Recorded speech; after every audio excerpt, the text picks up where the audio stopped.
Começando o IBM Cast.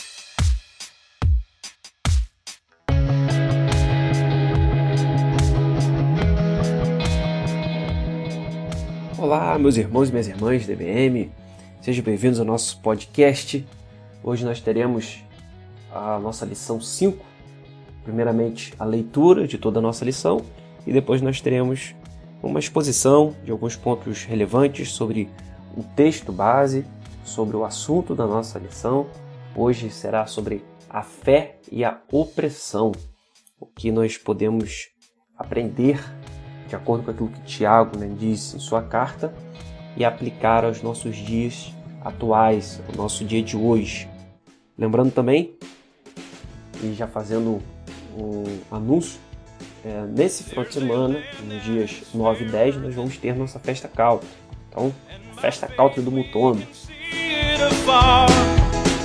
Então, dia 9, a partir das 19 horas e no dia 10, a partir das 16 horas. Então, você é convidado para poder estar aí conosco e também poder chamar seus parentes, vizinhos, seus amigos, colegas de trabalho, convidar todo mundo aí que pode para poder estar presente na nossa festa country. Então, a gente vai ter as barracas de comida, vai ter música, vai ter umas brincadeiras. Então vai ser um momento bem interessante para a gente passar junto e para a gente celebrar, para a gente se divertir, se alegrar, sorrir, a gente conversar um pouco, a gente comer uma boa comida juntos, em comunhão.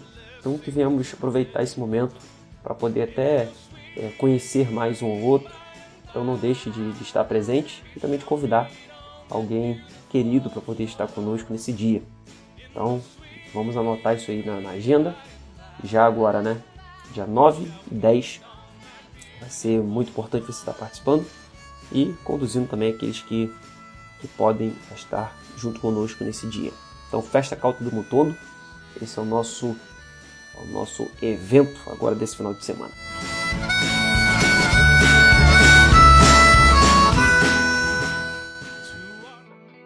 Então, vamos agora para a leitura da nossa lição da EBD. Para pular a leitura da lição, vá para 16 minutos e 27 segundos.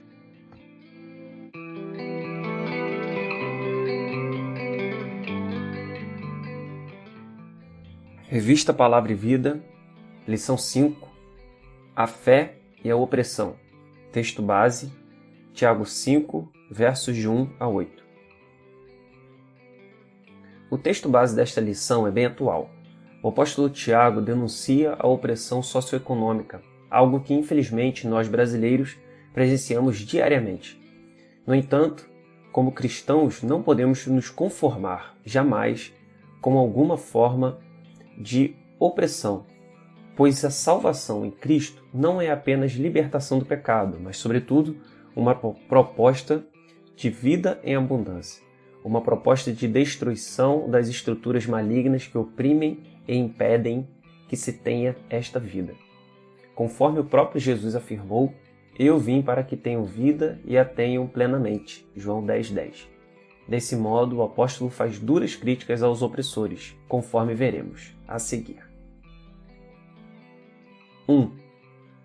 Uma grave repreensão aos opressores. Tiago 5:1. O versículo 1 começa com um imperativo. Ouçam, prestem atenção.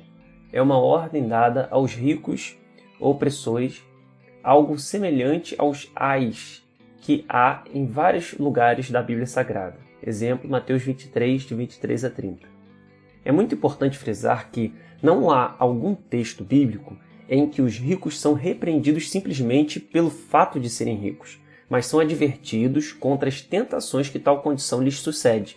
Intrinsecamente, ser rico não é algo demoníaco, nem a pobreza é virtude. Abraão era rico e, no entanto, tornou-se o pai da fé.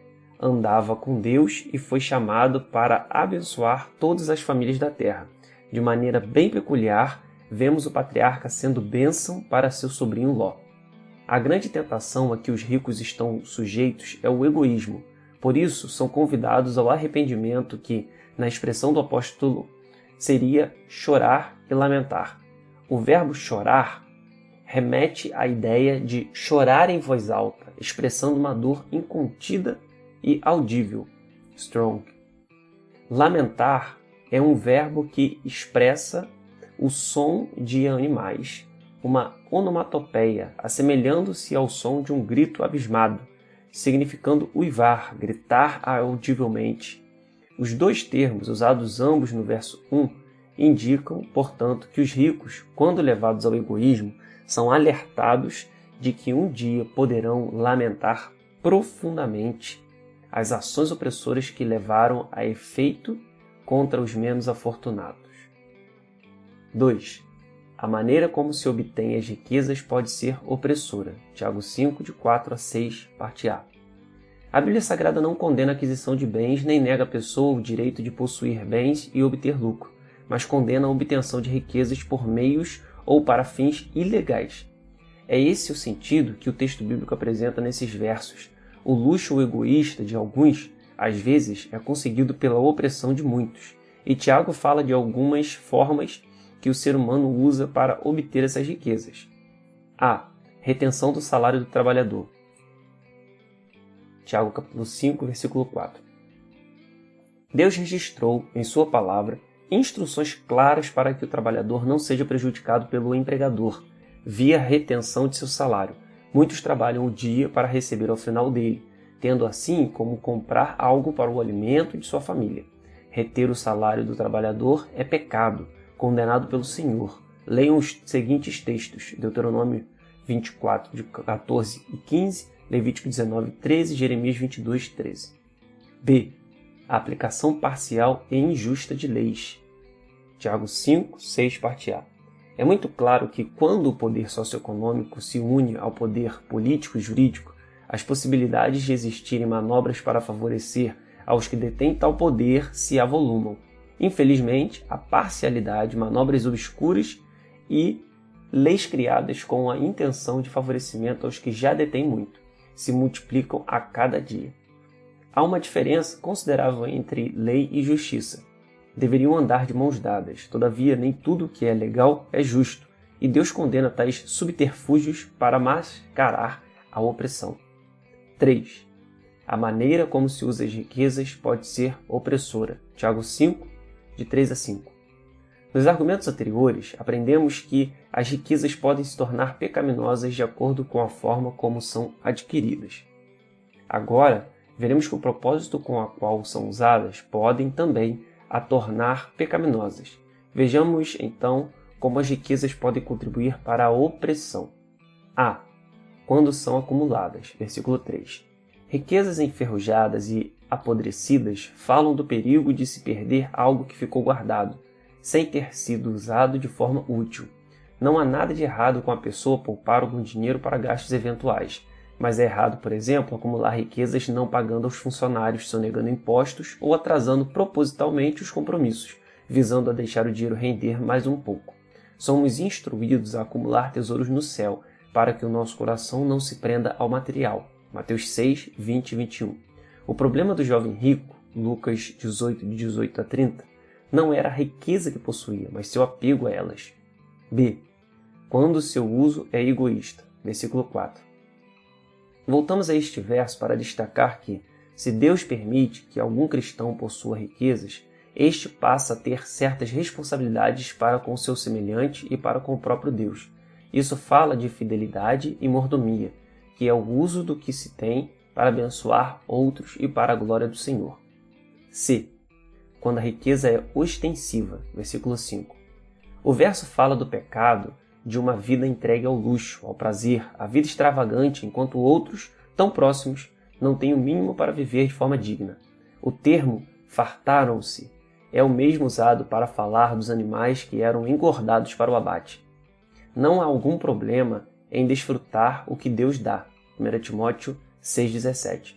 Mas é perigoso viver de forma extravagante, enquanto outros pouco ou nada têm. Ao cristão não cabe um estilo de vida egoísta, pois há muitas pessoas passando por necessidades ao seu redor. 4. Futilidade da riqueza. Tiago 5, de 1 a 4. Um grande problema do acúmulo de riquezas é que a pessoa que a tem pode começar a compreender que está segura nesta vida. Mas não é desta forma que Deus entende.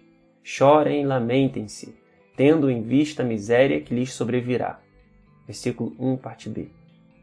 Esta passagem é um alento duro àqueles que depositam confiança nas posses materiais, sem perceber sua futilidade. O apóstolo Tiago passa, então, a ensinar sobre os motivos deste alerta.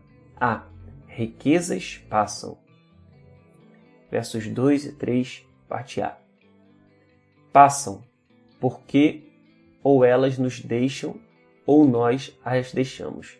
Costumo dizer que nunca vi um caminhão de mudanças num cortejo fúnebre levando os pertences do falecido. Bens materiais desaparecem, apodrecem. Roupas caríssimas podem ser corridas pela traça da mesma forma que uma roupa bem simples. Um carrão importado pode ser roubado, enferruja ou estraga num acidente como qualquer carro básico. Alimentos acumulados podem apodrecer. O mercado financeiro oscila todos os dias. A moeda dólar sobe e desce, enfim, as riquezas passam. É certo que o dinheiro pode pagar o melhor médico e os melhores remédios, mas não compra a saúde. Pode comprar a companhia, mas não compra o amigo.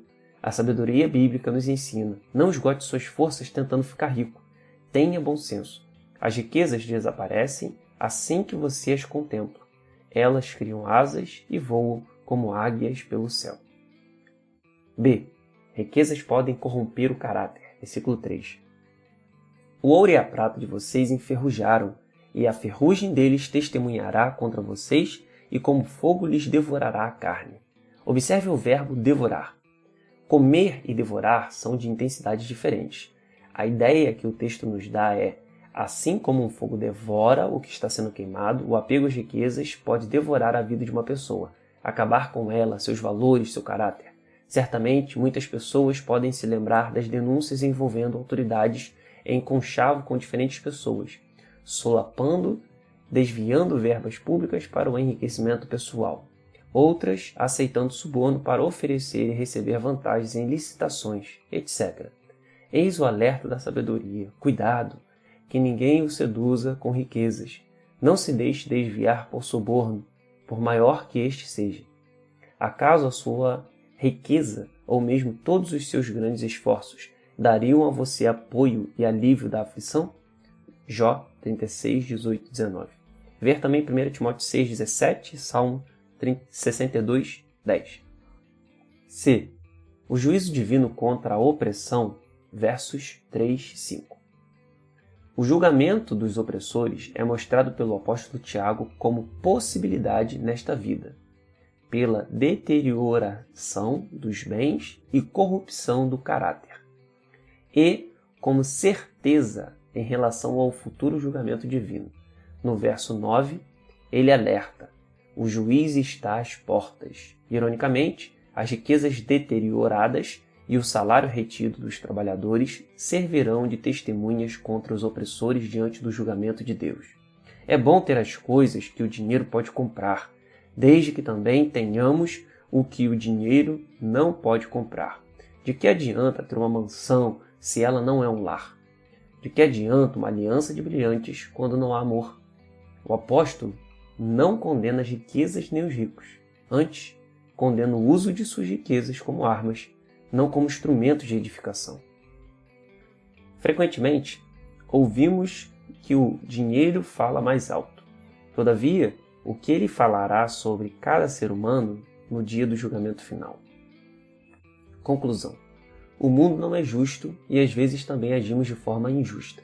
A Bíblia Sagrada afirma: sempre haverá pobres na terra. Portanto, eu lhe ordeno que abra o coração para o seu irmão israelita, tanto para o pobre como para o necessitado de sua terra. Deuteronômio 15, 11. Percebam que o texto expõe que é inevitável a diferença econômica, mas preconiza que os mais abastados devem ser liberais em atender os que têm falta de. Não deveria haver miséria, falta de moradia, gente pegando comida no lixo e tantas outras consequências da ganância opressora. No entanto, o pecado deturpa tudo e nós, como cristãos, não estamos imunes à insensibilidade ao sofrimento de nosso próximo. Que Deus nos livre de ficarmos alheios aos que sofrem e carecem do vestir. do alimentar, do ter uma vida digna.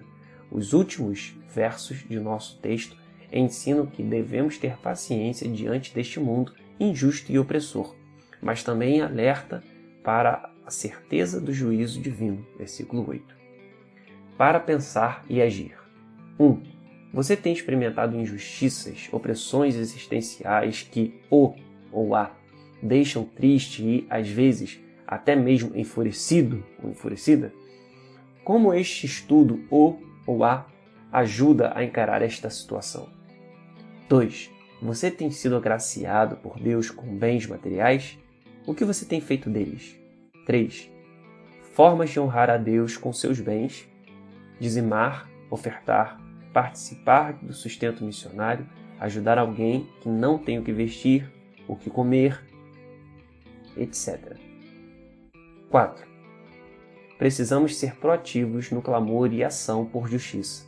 Não fica bem os cristãos saquear, participar de protestos violentos, mas podemos fazer muito com nossas orações e ações para que a justiça se estabeleça e a opressão não domine.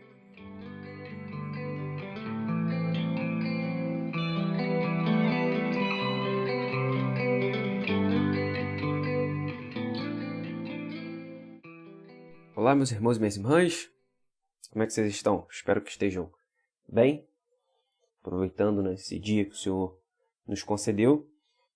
E hoje nós vamos pensar um pouco sobre o texto de Tiago 5, versos de 1 ao 8, que são os versos que vão basear a nossa lição número 5, de domingo que vem, que fala sobre a fé e a opressão. Então, a fé e a opressão. Como nós já temos percebido, ao decorrer dessa carta de Tiago, nós temos falado bastante sobre a fé. Os temas geralmente trazem a fé e mais um complemento. Dessa vez, sobre a fé e a opressão. A fé, o sentido que a gente está vendo, é essa nova vida em Cristo Jesus. Essa vida regenerada, nascido de novo, que a gente vive agora de acordo com a vontade de Deus. Então, por isso que a gente viu, a fé e as obras, a fé e o convívio social, a fé e as palavras, e agora a gente vendo a fé e a opressão. Então, a gente pode entender essa fé como essa nova direção para a nossa vida. Se antes a gente caminhava em algum momento sem Deus, quando nós encontramos a Cristo, quando Deus se revela a nós então passamos a caminhar pela fé. E aí pela fé nós conseguimos agradar a Deus. Nós recebemos essa fé como essa gratuidade de Deus também. Então entendemos fé nesse sentido.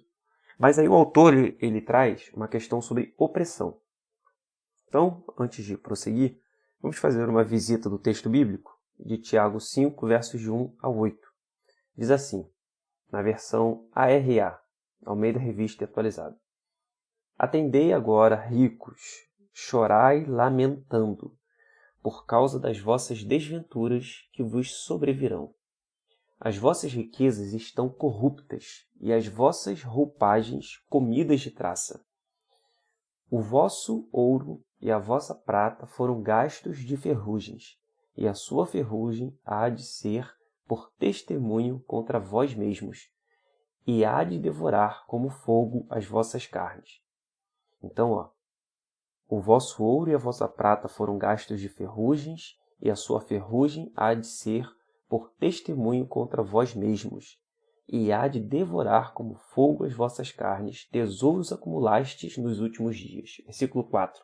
Eis que o salário dos trabalhadores que ceifaram os vossos campos e que por vós foi retido com fraude está clamando. Então repare na denúncia que Tiago faz. Que o salário dos trabalhadores que ceifaram os vossos campos, que por vós, por esses ricos, foi retido com fraude, está clamando. E os clamores dos ceifeiros penetraram até os ouvidos do Senhor dos Exércitos. Tendes vivido regaladamente sobre a terra, tendes vivido nos prazeres, tendes engordado o vosso coração em dia de matança. Tendes condenado e matado o justo, sem que ele vos faça resistência. Sede, pois, irmãos, pacientes até a vinda do Senhor. Eis que o lavrador aguarda com paciência o precioso fruto da terra, até receber as primeiras e as últimas chuvas. Sede vós também pacientes e fortalecei o vosso coração, pois a vinda do Senhor está próxima. Aqui nós já percebemos para quem, pelo menos dos versos de 1 a 6, para quem Tiago está direcionando essas palavras, e palavras duras, palavras de advertência, palavras de cobrança, de clamor de justiça, por justiça. Então, dos versos de 1 até o 6, nós vemos que ele direciona esse clamor, ele direciona essas advertências, contra esses ricos que estavam, e até de forma mais específica, ele fala aqui, agindo de forma fraudulenta, retendo ali com fraude o salário dos trabalhadores, que estavam ceifando o campo desses ricos. No versículo 4 ele fala sobre isso. Depois, no versículo 7 e 8, ele parece que muda esse destinatário, e agora ele bota, sede, pois, irmãos, pacientes até a vinda do Senhor. Então, repare que muda até a entonação, a maneira como ele estava falando. Se antes ele estava dizendo, atendei agora ricos, chorai lamentando, agora já vê uma fala mais branda. Sede, pois, irmãos, pacientes até a vinda do Senhor. Eis que o lavrador aguarda com paciência o precioso fruto da terra. Então, de início, a gente pode fazer essa separação dos destinatários. De 1 a 6, essa advertência aos ricos fraudulentos. Versos de 7 a 8, nós temos, possivelmente, sendo direcionado aos pobres, aqueles que estavam sofrendo nesse contexto com essa opressão desses ricos. Mas a nossa lição, ela está trazendo justamente essa questão da opressão, a fé e a opressão. E aí a gente pode fazer algumas reflexões, em relação a esse texto e aquilo que a nossa lição propõe, sobre essa injustiça social, que é algo pertinente a nós hoje, no nosso Brasil, mas que também era pertinente a Tiago e aos seus destinatários quando sua carta foi escrita. Isso no primeiro século da nossa era. Então, primeiro século aí depois de Cristo. Então a gente observa aqui que Tiago, desde lá do capítulo 1, ele já dá alguma ideia em relação a essa questão da injustiça, a questão das injustiças que são praticadas. Tem a lição também que a gente tratou sobre o convívio social, e trouxe também uma reflexão interessante nesse sentido.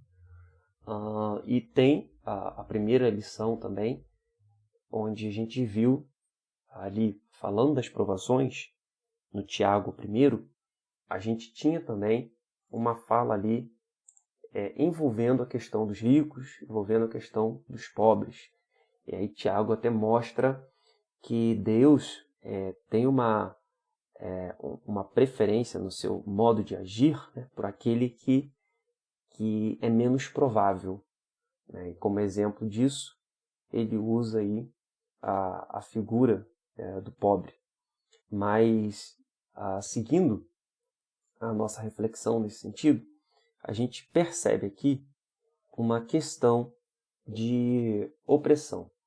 E quando a gente pensa nessa opressão, aqui, até quando você vai olhar a revista, ela tem aí, aquele rostinho que é da nossa, que tinha pelo menos, na nossa cédula de R$1.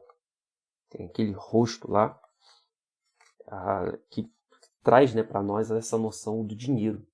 Então, está sim falando sobre essa diferença entre as classes sociais, entre o poder aquisitivo. E o que parece que está acontecendo aqui? Em Tiago 5. Tiago é muito duro ao chamar a atenção desses que ele chama aqui de ricos, já trazendo uma questão de juízo de Deus sobre a vida deles, em relação ao que eles estavam fazendo com as suas riquezas, com aquilo que eles tinham em mão. Então, volto a repetir aqui o versículo 4, que é o versículo talvez mais claro para a gente entender o problema desse contexto. Está dizendo: eis que o salário dos trabalhadores que ceifaram os vossos campos e que por vós foi retido com fraude está clamando, e os clamores dos ceifeiros penetraram até os ouvidos do Senhor dos Exércitos. O que Tiago aqui está falando, e como a gente viu, para esses ricos? Como no versículo 1 fica claro. O que ele está falando para esses destinatários? Ele está falando o seguinte: olha só, vocês contrataram lá os trabalhadores para poder ceifar os vossos campos. Então, contratou pessoas para estarem trabalhando nos campos. Esses ricos contrataram para estarem trabalhando nesses campos, ceifando os campos. Olha o que acontece. Quando quando era para receber o salário, me parece, ao a gente ler o texto, que esse salário foi retido. Foi retido com fraude, é o que o Tiago vai dizer aqui. E aí, o que ele, diante dessa injustiça, porque os trabalhadores ceifaram os campos, então como assim eles não têm o salário deles? Diante dessa injustiça do salário retido com fraude, ele diz que Deus está ouvindo o clamor. Deus está ouvindo o clamor daqueles que sofrem por essa injustiça. Quando a gente expande isso aqui e a gente traz para a nossa vivência, a gente pode e deve pensar na nossa questão em relação à forma como a gente age com o outro. E aqui, se a gente quiser fazer algo mais direto, mais próximo ao exemplo dado aqui na Bíblia, em Tiago, a gente pode pensar justamente na figura de um empregador.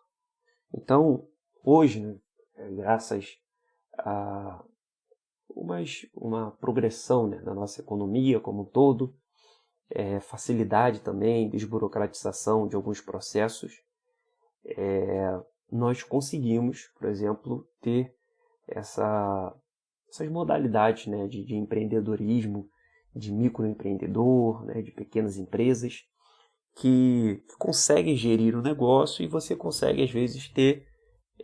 facilmente você encontra pessoas que têm um negócio e têm funcionários. Tem pessoas trabalhando para ela.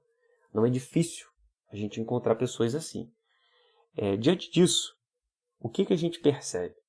Existe uma necessidade daqueles que caminham na fé de terem esse senso de justiça e de terem essa aplicabilidade da fé no proceder da nossa vida. Inclusive nessas questões econômicas, questões financeiras.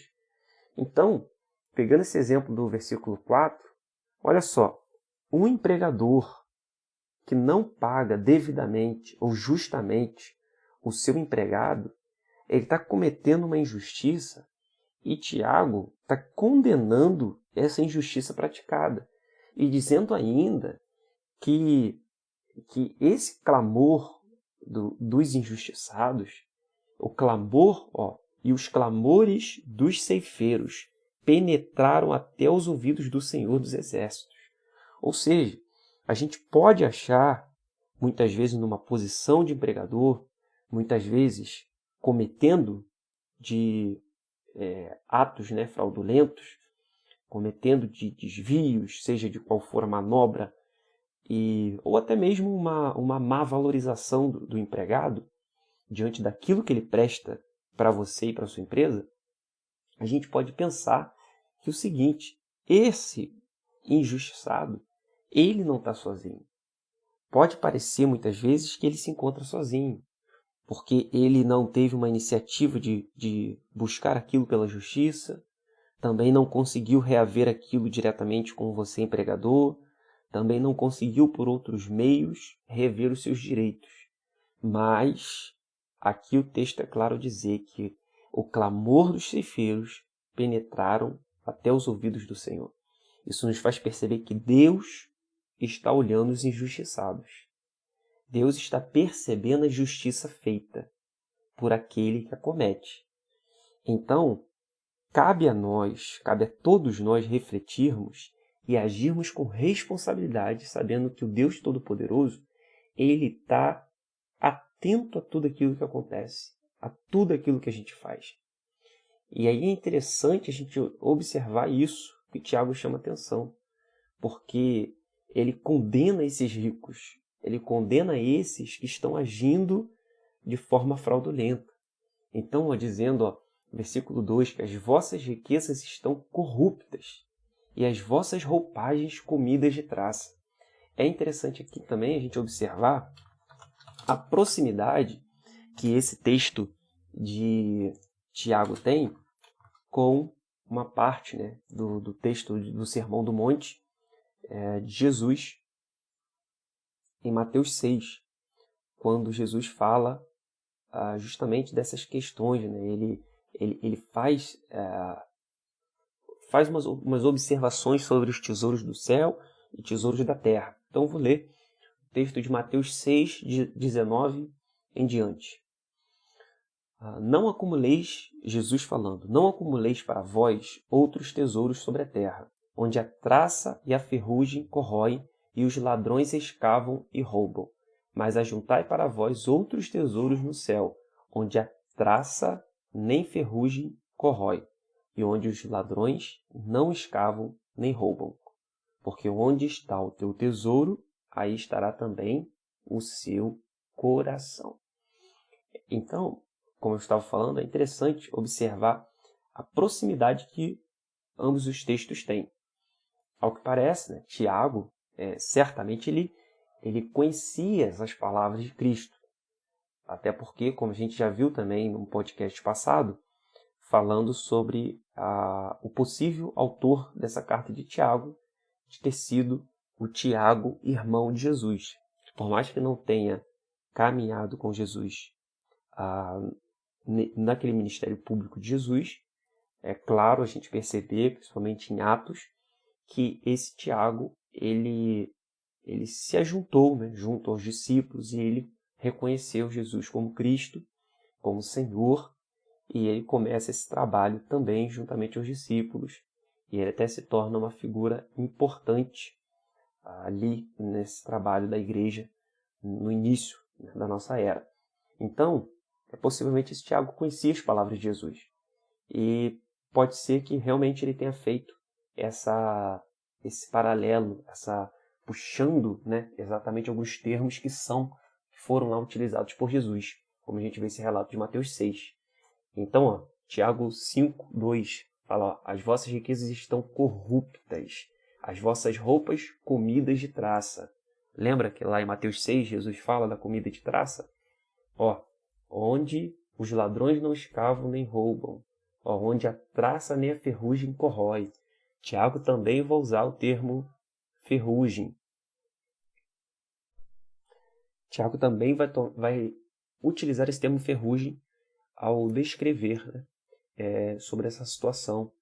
É interessante também que aqui, até o Douglas Moo, em seu comentário lançado pela publicação Shed, vai fazer desse texto, que é justamente dessa questão do ouro e da prata. Porque, como a gente bem sabe, o ouro e a prata não são, né, assim, corrompidos pela ferrugem.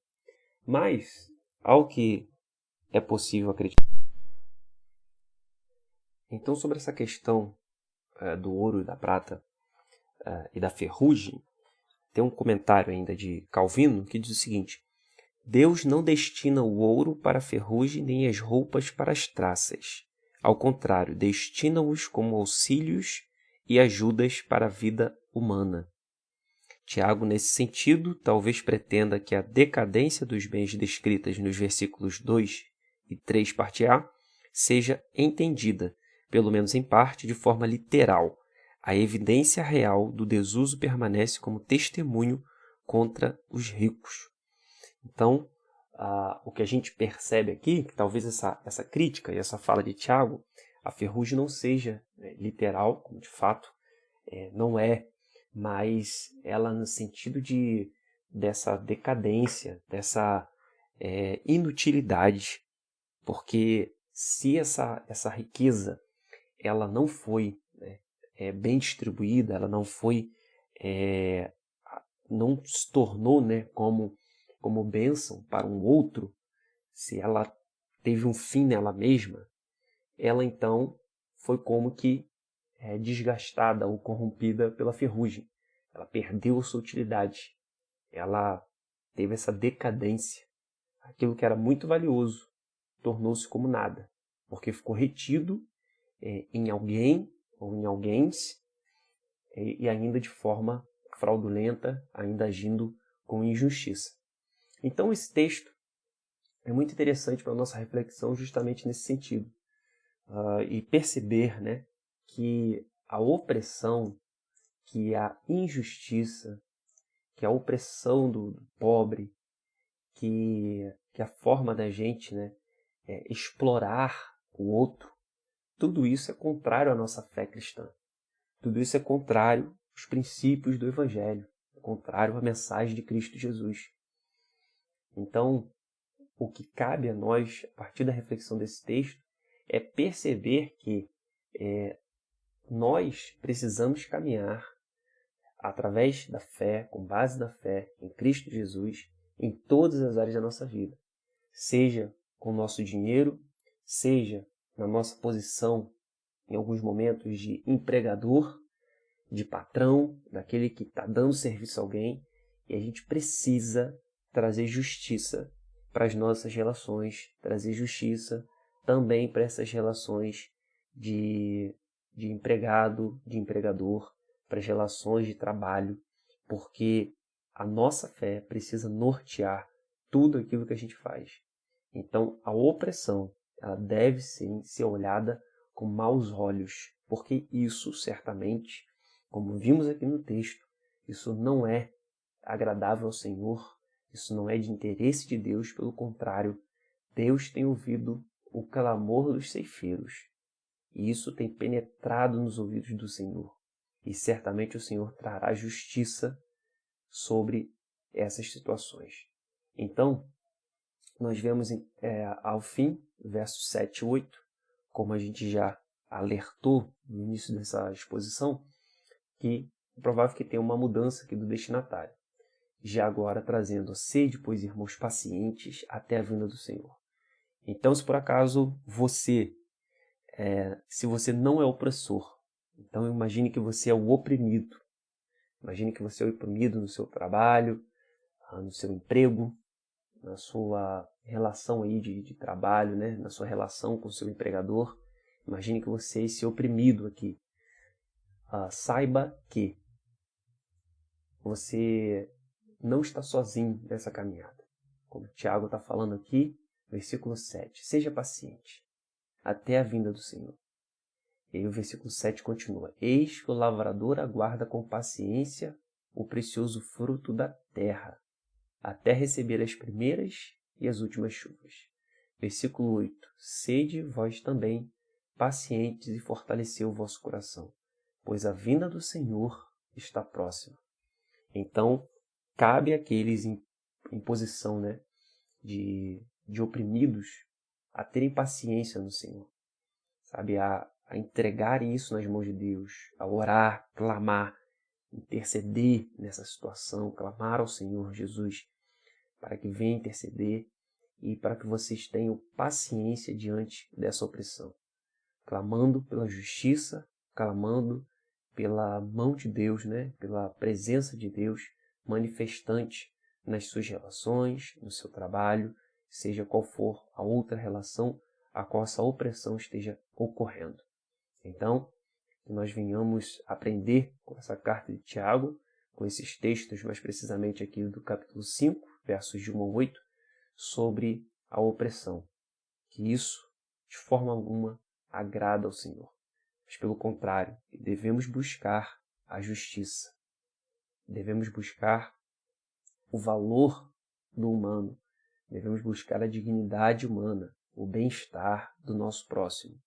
Seja você empregador, que você trate bem seus empregados. Seja você empregado, que você haja com paciência e que você trate bem também o seu empregador. Até porque nós temos como base para as nossas relações a própria relação de Cristo Jesus, que amou e viveu com esse sentimento, com essa disposição em seu coração e em suas relações. Então que a gente venha caminhar sempre nesse sentido, buscando a justiça de Deus manifestante no nosso meio e que sejamos nós, através dessa fé, também promotores dessa justiça de Deus.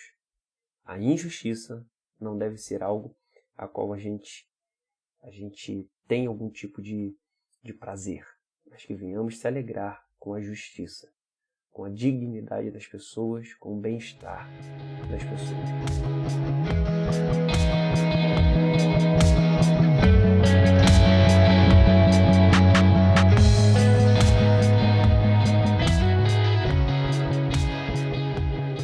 Deus abençoe sua vida grandiosamente. Domingo, a gente se encontra lá presencialmente. Nós teremos a nossa EBD e o nosso momento de contato com esse conteúdo novamente, e que certamente será mais um instante abençoado e muito bom para passarmos como igreja. Então, não deixe de participar da EBD, não deixe de estar presente conosco, domingo às 9 horas da manhã. Também aproveite nossa festa country que a gente vai ter agora nesse final de semana, esteja presente, convide quem você puder para poder estar conosco. Serão dias maravilhosos de comemoração, de celebração, de vida comunitária. E no domingo pela manhã a gente se reúne nesse momento de EBD e depois o culto da manhã às 10 horas. Então, Deus abençoe sua vida grandiosamente, grande abraço e até a próxima!